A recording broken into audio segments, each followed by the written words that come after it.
નમસ્કાર મિત્રો, સ્વાગત છે તમારું અમારી ચેનલ ખ્યાના સ્ટોરી બુક પર એક નવા વિડીયોમાં। તો અમાસની રાત્રે જે ઘરોમાં આ પ્રકારના શાક ખવાશે તે ઘરમાં હંમેશા માતા લક્ષ્મી અને ભગવાન વિષ્ણુના વિશેષ આશીર્વાદ રહેશે।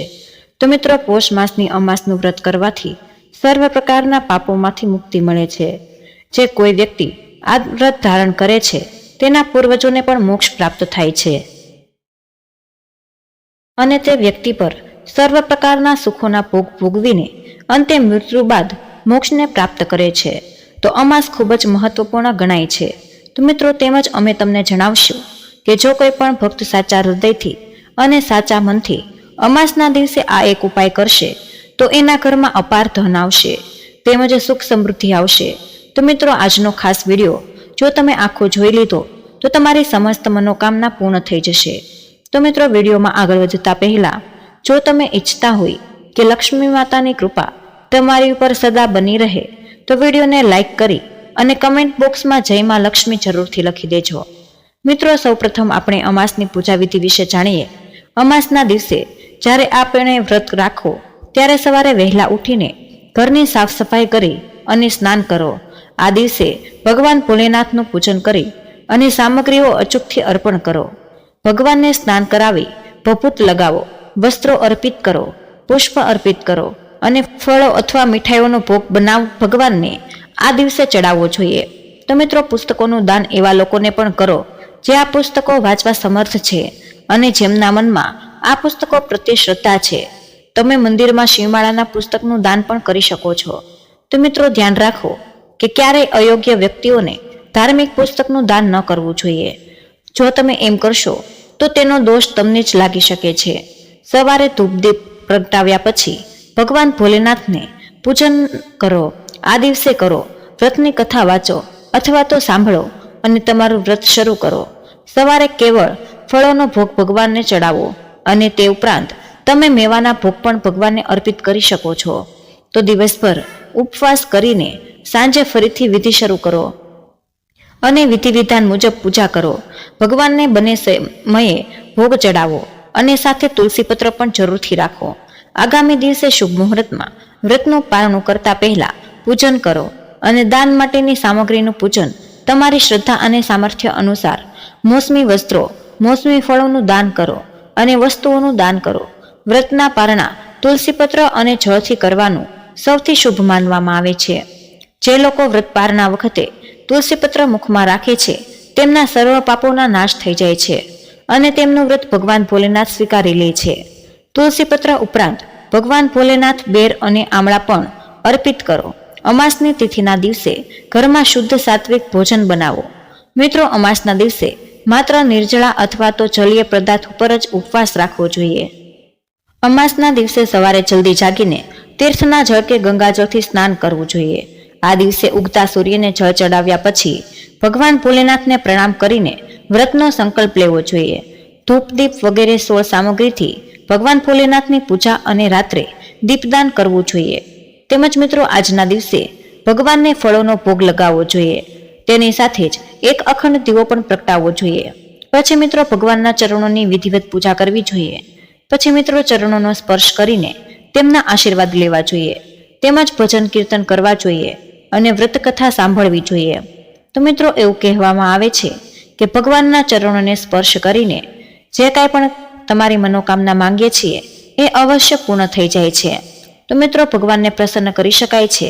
આની પાછળનું પ્રાકૃતિકનું સંરક્ષણ અને વિવાહિક સુખની ભાવના હોય છે। તો મિત્રો, અમાસના દિવસે યથાશક્તિ પ્રમાણે અન્નનું દાન કરવું જોઈએ, પણ વ્રતધારી એ કોઈ બીજાનું દાન સ્વીકારવું ન જોઈએ। તેમજ મિત્રો, આ અમાસના દિવસે કોઈ પણ વૃક્ષનું પાન તોડવું એ વર્જિત માનવામાં આવે છે। તમે લીંબુ અથવા તો જાંબુડાના પાન આગલા દિવસે તોડી લઈને તમે તેનાથી મોઢું સાફ કરી શકો છો અને જો આ બધી વસ્તુ શક્ય ન હોય તો તમે બારવાર પાણીથી કોગળા કરીને પોતાનું મુખ સાફ કરી શકો છો। મિત્રો, અમાસની પૂજા કર્યા પછી ભોલેનાથ કે શ્રી કૃષ્ણના મંદિરમાં દર્શન કરો। પછી શ્રદ્ધા પ્રમાણે અનાજ કે કપડાનું દાન કરો। તો મિત્રો, રાત્રે જાગરણ સાથે ભજન કીર્તન કરવું જોઈએ અને ભગવાન પાસે અજાણ્યે થયેલી ભૂલ માટે માફી માંગી લેવી જોઈએ। બીજા દિવસે સવારે ફરીથી ભગવાનની પૂજા કરીને બ્રાહ્મણોને ભોજન કરાવો અને શ્રદ્ધા પ્રમાણે દાન આપીને વિદાય આપો. મિત્રો, હવે જાણીએ આ દિવસે કયા શાક એટલે કે કઈ શાકભાજી ખાવાનું ટાળવું જોઈએ. અમાસના દિવસે કોઈ પણ વ્યક્તિએ ભૂલથી પણ ચોખા ન ખાવા જોઈએ, એટલે કે ભાત ગ્રહણ ન કરવા જોઈએ. તે મુજબ ચોખાની બનેલી વસ્તુઓથી દૂર રહેવું જોઈએ. આ દિવસે ચોખા ખાવાથી મન છે એ અસ્થિર રહેતું નથી. જો મિત્રો કારણસર નિહાર રહેવું શક્ય ન હોય તો એક જ સમયે જ ભોજન લેવું જોઈએ. તેમજ તમે આ દિવસે દૂધ અને જળનું સેવન કરી શકો છો. તેમજ મિત્રો વ્રતધારી વ્યક્તિએ ગાજર, કોબી અને પાલક જેવી વસ્તુઓનું સેવન ન કરવું જોઈએ. તેમજ મિત્રો અમાસના વ્રત ફળોમાં કેળા જેવા કે અમૃત ફળોનું સેવન કરવું જોઈએ. સૂકા મેવા જેવા કે બદામ, કાજુનું સેવન કરવામાં આવે છે. તેમજ મિત્રો આ દિવસે એકદમ સાત્વિક ભોજન ગ્રહણ કરવું જોઈએ, પણ તામસિક ખોરાક આ દિવસે ન લેવો જોઈએ. એ બહુ અશુભ માનવામાં આવે છે. તો મિત્રો વસ્તુઓને પ્રભુને ભોગ લગાવીને પછી તુલસી પાન અર્પણ કરીને પછી જ ભોજન ગ્રહણ કરવું જોઈએ. તેમજ મિત્રો આ દિવસે લસણ અને ડુંગળીના સેવનથી પણ બચવું જોઈએ, કે આ બધી તામસિક ભોજનમાં આવે છે. જો તમે વ્રત પણ ન રાખ્યું હોય તો તમે કોશિશ કરજો કે સાત્વિક ભોજન જ ગ્રહણ કરજો. તેમજ આ દિવસે તમે નિર્જળા વ્રત રાખજો. પરંતુ જો તમે ગ્રહસ્થ જીવનમાં હોય તો તમે ફળાહાર રાખી શકો છો. આ દિવસે બ્રાહ્મણોને દાન દક્ષિણા આપીને એના આશીર્વાદ પ્રાપ્ત કરવા જોઈએ. તો મિત્રો હવે આપણે જાણીએ કે અમાસના દિવસે શું ન કરવું જોઈએ. તો મિત્રો એવું કહેવામાં આવે છે કે અમાસના દિવસે બપોરે સૂવું ન જોઈએ. ધાર્મિક ગ્રંથોમાં એવું કહેવામાં આવે છે કે આ દિવસે ભગવાન ભોલેનાથ ભક્તિમાં લીન રહેવું જોઈએ. અમાસના દિવસે વ્રતધારીને કોઈ પણ પ્રત્યે દ્વેષની ભાવના ન રાખવી જોઈએ. જો બની શકે તો આ દિવસે ઘરના અથવા તો ઘરની બહાર લડાઈ ઝઘડાઓ ન કરવા જોઈએ. આવી માન્યતા છે કે આવું કરવાથી ભગવાન ભોલેનાથ અને માતા રિસાઈ જાય છે. આથી મિત્રો આ દિવસે જો તમે ઘરના લોકોને મદદ કરો છો તો ભોલેનાથ ભગવાન અને પાર્વતી માતા પ્રસન્ન થઈ જાય છે. અને આટલા માટે મિત્રો ઘરના લોકોનું અપમાન ન કરવું જોઈએ. આ દિવસે ખાસ જ ના કરવું જોઈએ. તેમજ તેમને માન સન્માન પણ આપવું જોઈએ. તેમજ મિત્રો અમાસના દિવસે તુલસી માતાના છોડનો સ્પર્શ પણ ન કરવો જોઈએ. આ દિવસે તુલસી માતા એના પાંદડા પણ તોડવા ન જોઈએ. તેની પાછળ એક એવી માન્યતા છે કે અમાસના દિવસે તુલસી ઉપવાસ રાખે છે અને તેના પાંદડા તોડવાથી કે આ દિવસે જળ અર્પણ કરવાથી તેનું વ્રત તૂટી જાય છે. તો મિત્રો અમાસના દિવસે શું કરવું જોઈએ એ તમે વિશે જાણીએ. મિત્રો ભગવાન ભોલેનાથ કયા ભોગ અર્પણ કરવા તે પણ વિડીયોમાં આગળ જાણીશું. તેથી વિડીયોને અધૂરો છોડીને ન જતા. તો મિત્રો અમાસના દિવસે સવારે વહેલા ઉઠીને સ્નાન કરવું જોઈએ અને એના પછી સૂર્યદેવને અર્ઘ્ય આપીને વ્રતનો સંકલ્પ લેવો જોઈએ. જીવનમાં સુખ સમૃદ્ધિ બની રહે એવું બધા જ લોકો ઈચ્છે છે. તો મિત્રો તમે જ પણ એવું ઈચ્છતા હશો કે આ દિવસે ભગવાનને દૂધમાં કેસર નાખીને એનો અભિષેક કરી શકો છો. તો મિત્રો આ ઉપાય કરવાથી ભોલેનાથ પ્રસન્ન થાય છે. આથી તમે આ દિવસે ભગવાનની વિધિથી પૂજા કરજો અને દાન પુણ્ય કરજો. તેમજ મિત્રો સૌભાગ્ય અખંડવતી પ્રાપ્તિ માટે સ્ત્રીઓ આ દિવસે વ્રત રાખે છે. અને જો બની શકે તો અમાસના દિવસે ભગવાન ભોલેનાથ સફેદ રંગનો ભોગ લગાવવો જોઈએ. તેમજ આ દિવસે ખીર અને સફેદ રંગનો ભોગ લગાવવાથી ભોલેનાથ ભગવાન પ્રસન્ન થઈ જાય છે. તો મિત્રો આ દિવસે તુલસી માતાની વિશેષ પૂજા પણ કરવી જોઈએ. તો મિત્રો અમાસના દિવસે તુલસીની પૂજા અચૂક કરવી જોઈએ. પરંતુ જ્યારે આપણે અમાસના દિવસે તુલસીની પૂજા કરીએ છીએ ત્યારે તુલસીના વૃક્ષ પાસે સાંજના સમયે દીપ અર્પિત કરવો જોઈએ, જેમાં તમે શુદ્ધ દેશી ઘીનો દીવો પ્રગટાવો અને ઓછામાં ઓછી 11 પરિક્રમાઓ તુલસીની કરો. ઘણા લોકોના પ્રશ્ન આવે છે કે તુલસી પાસે પરિક્રમા કરવાની જગ્યા નથી તો કઈ રીતે પરિક્રમા કરવી જોઈએ. તો મિત્રો જ્યાં તમે ઊભા થઈને મા તુલસીને દીપ અર્પિત કર્યો છે એ જ જગ્યાએ ઊભા રહીને તમે ઘડિયાળની દિશામાં પરિક્રમા કરી શકો છો. 7 વખત, 11 વખત તમારી ઈચ્છા પ્રમાણે. તે જ રીતે આપણે સૂર્યદેવને જળ આપીએ છીએ. તુલસીની પૂજા તમે વિશેષ રૂપે કરો છો અને તુલસીમાં પીળા પુષ્પ, લાલ પુષ્પ અર્પિત કરો અને વિધિ વિધાન દ્વારા તમે તુલસીની પૂજા કરો. તો મિત્રો તમે આજે સંપૂર્ણ શિવમાળા કરો છો તો તેનાથી તમારા મનની તમામ ઈચ્છાઓ પણ પૂર્ણ થઈ જશે. શુદ્ધ દેશી ઘીનો દીવો પ્રજ્વલિત કરો. વિધિ વિધાન પ્રમાણે પૂજા કર્યા પછી ત્યાં જ બેસીને જો શિવમાળા કરશો તો વિશ્વાસ રાખો કે તમારા જીવનની તમામ મુશ્કેલીઓ દૂર થઈ જશે. કોઈ વ્યક્તિને લગ્ન થવામાં બાધા આવતી હોય તો મિત્રો આ દિવસે ભોલેનાથ ભગવાનની પૂજા દરમિયાન કેસર, હળદર અથવા તો પીળા ચંદનનું તિલક કરવું જોઈએ. પણ જ્યારે તમે અભિષેક કરો છો તો તમારા ઘરમાં દક્ષિણાવૃત્તિ શંખ હોય તો તે શંખમાં થોડું કાચું દૂધ અને કેસર નાખી અને તે શંખ દ્વારા ભગવાન શ્રી ભોલેનાથનો અભિષેક કરવો જોઈએ. આ તિથિએ પૂજાપાઠ સાથે જરૂરિયાતમંદ લોકોને ધન અને અનાજનું દાન કરો. કોઈ પણ મંદિરમાં પૂજન સામગ્રી અર્પણ કરો. ગૌશાળામાં ઘાસ અને ધનનું દાન કરો. આ ઠંડીની ઋતુમાં ધાબળો અને ગરમ કપડાનું પણ દાન કરવું જોઈએ. જો તમારા જીવનમાં અમુક એવી વસ્તુ તમને નડતરરૂપ હોય તો મિત્રો આ દિવસે ભગવાનના કેસર અને દૂધથી અભિષેક કરવો જોઈએ. આથી બધી જ મુશ્કેલીમાંથી તમને છુટકારો મળે છે. તો મિત્રો અમાસના દિવસે આ ભૂલો ભૂલથી પણ ન કરતા. તો મિત્રો આ દિવસે ભગવાનને જો પ્રસન્ન રાખવા હોય તો મિત્રો બપોરે તમારે સૂવું ન જોઈએ અને ભજન કીર્તન જ કરવું જોઈએ. આથી લક્ષ્મી માતા પણ પ્રસન્ન થઈ જાય છે અને ધનનો લાભ થાય છે. આથી મિત્રો અમાસના દિવસે બપોરે સૂવું એ અશુભ અને ભગવાનનો અનાદર માનવામાં આવે છે. તો મિત્રો તેમજ આ દિવસે ચોખાનું સેવન ન કરવું જોઈએ. મિત્રો પૌરાણિક માન્યતા અનુસાર મિત્રો આ દિવસે તામસિક ખોરાક જેવા કે માંસ, મંદિરા, લસણ, ડુંગળીના શાકનું સેવન ન કરવું જોઈએ. જો તમે આ બધી વસ્તુઓનું સેવન અમાસના દિવસે કરશો તો ભોલેનાથ ભગવાન છે એ તમારાથી ક્રોધિત થઈ જશે અને સાથે માતાની કૃપા પણ તમને પ્રાપ્ત થઈ જશે. તેમજ મિત્રો આ દિવસે કોઈનું અહિત ન વિચારવું જોઈએ. આ દિવસે ભગવાન પ્રત્યે આસ્થા અને ભક્તિનો ભાવ રાખવો જોઈએ. ત્યારે જઈને તમારી પૂજા સાર્થક થશે. તેની સાથે જ આજે ભૂલથી પણ તુલસીના પાન ન તોડશો. તેમજ મિત્રો તમારે આ વસ્તુઓનું દાન કરવું જોઈએ.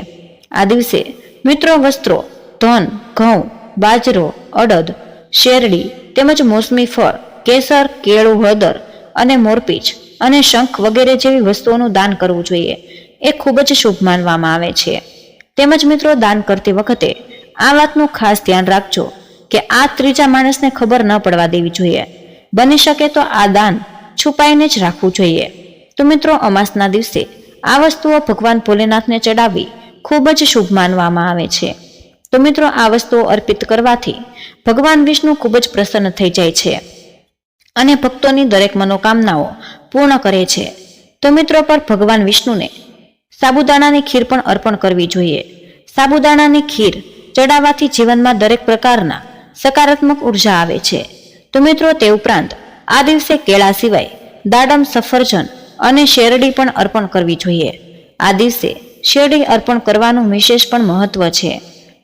ગુરુદોષ પણ દૂર થઈ જાય છે. તો મિત્રો હવે આપણે જાણીએ કે આ દિવસે તમારે ગાયને એવી તો કઈ વસ્તુ ખવડાવવાની છે કે જેથી કરીને તમને શુભ ફળની પ્રાપ્તિ થાય છે. તો મિત્રો અમાસના દિવસે સવારના પહોરમાં જ તમારે પહેલી રોટલી છે એ ગાય માતા માટે બનાવવાની છે. તેમજ તે રોટલીમાં હળદર અને ગોળ નાખીને ગાયને ખવડાવવાથી તમને લક્ષ્મી માતાની કૃપા તેમજ 33 કરોડ દેવી દેવતાઓની કૃપા તમને પ્રાપ્ત થાય છે. આ દિવસે ગાયને રોટલી ખવડાવવાનું વિધાન છે. આથી આ કાર્યને બહુ શુભ માનવામાં આવે છે. તો મિત્રો હવે હિન્દુ ધર્મમાં દરેક આ વ્રત રાખવાથી તમામ દેવી દેવતાઓની કૃપા પણ પ્રાપ્ત થાય છે અને પિતૃઓ પણ પ્રસન્ન થાય છે. મિત્રો વ્રત કરનાર વ્યક્તિએ આ દિવસે શિવની પૂજા કરવી જોઈએ. તેનાથી શુભ ફળ મળે છે અને વ્યક્તિની બધી જ મનોકામનાઓ પૂર્ણ થઈ જાય છે. અમાસનું વ્રત કરવાથી પિતૃઓને આત્માને શાંતિ મળે છે અને તેઓ પ્રસન્ન થઈને આશીર્વાદ આપે છે. સનાતન ધર્મમાં આ દિવસે ભગવાન ભોલેનાથની પૂજા વિધિપૂર્વક કરવામાં આવે છે. તો એવું કહેવાય છે કે તેનાથી વ્યક્તિને સુખ, સમૃદ્ધિ અને સંપત્તિ મળે છે. તેમજ જીવનમાં આવતી તમામ પ્રકારની સમસ્યાઓ દૂર થાય છે અને પૂજા કરવાથી વ્યક્તિ માટે મોક્ષના દ્વાર ખુલી જાય છે અને વ્યક્તિને તમામ પાપોમાંથી મુક્તિ મળી જાય છે. ધર્મશાસ્ત્રો પ્રમાણે આ વ્રતને કરવાથી અશ્વમેઘ યજ્ઞ, તીર્થ સ્નાન અને દાન વગેરે કરવાથી પણ વધારે પુણ્યની પ્રાપ્તિ થાય છે. મિત્રો આ ગોકુળ નામના શહેર વેખાનાસ નામનો રાજા જ કરતો હતો. તેના નગરમાં પુષ્કળ બ્રાહ્મણો વસતા હતા. રાજા પ્રજાનું પુત્ર પાલન કરતો. બ્રાહ્મણ ચારેય વેદમાં પારંગત હતા. એક વખત રાત્રે રાજાને સ્વપ્ન આવ્યું કે તેના પિતા નરકમાં પડ્યા હતા. તેથી રાજાને બહુ આશ્ચર્ય થયું. તેથી બીજા દિવસે તેણે સભા ભરી અને બ્રાહ્મણોને સ્વપ્ન વિશે કહ્યું કે હે વિપ્રો, કાલે રાત્રે મને સ્વપ્ન આવ્યું કે તેમાં મારા પિતા મને નરકમાં પડેલા દેખાયા છે. તો મને કહેતા હતા કે પુત્ર, તું મારો ઉદ્ધાર કર.